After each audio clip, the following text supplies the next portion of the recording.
नमस्कार। हम सभी अभी अभी एक बहुत सा प्यारा होली गीत लेकर आए हैं। अगर अच्छा लगे तो तालियों से आशीर्वाद दें।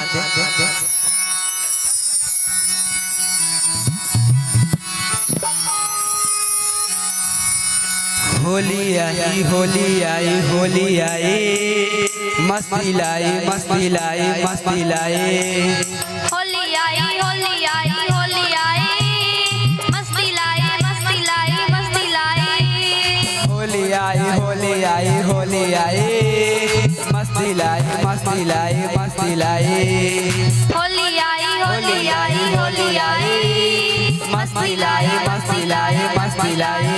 रंग लेके खेलते गुलाल लेके खेलते, रंग लेके खेलते गुलाल लेके खेलते। राधा संग होली नंद लाल खेलते, बोलो सरारा सरारा मदन गोपाल खेलते, बोलो सरारा सरारा मदन गोपाल खेलते, बोलो सरारा।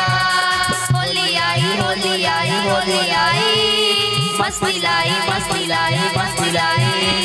होली आई होली आई होली आई, मस्ती लाई मस्ती लाई मस्ती लाई।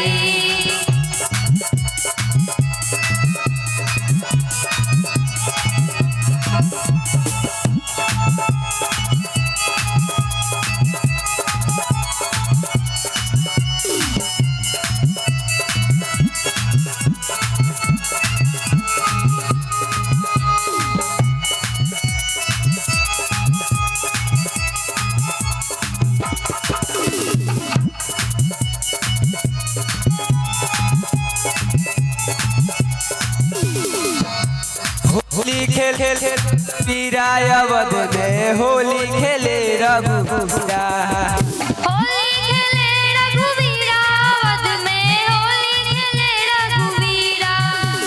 होली खेले रघुवीरा अवध में, होली खेले रघुवीरा। होली खेले रघुवीरा अवध में, होली खेले रघुवीरा।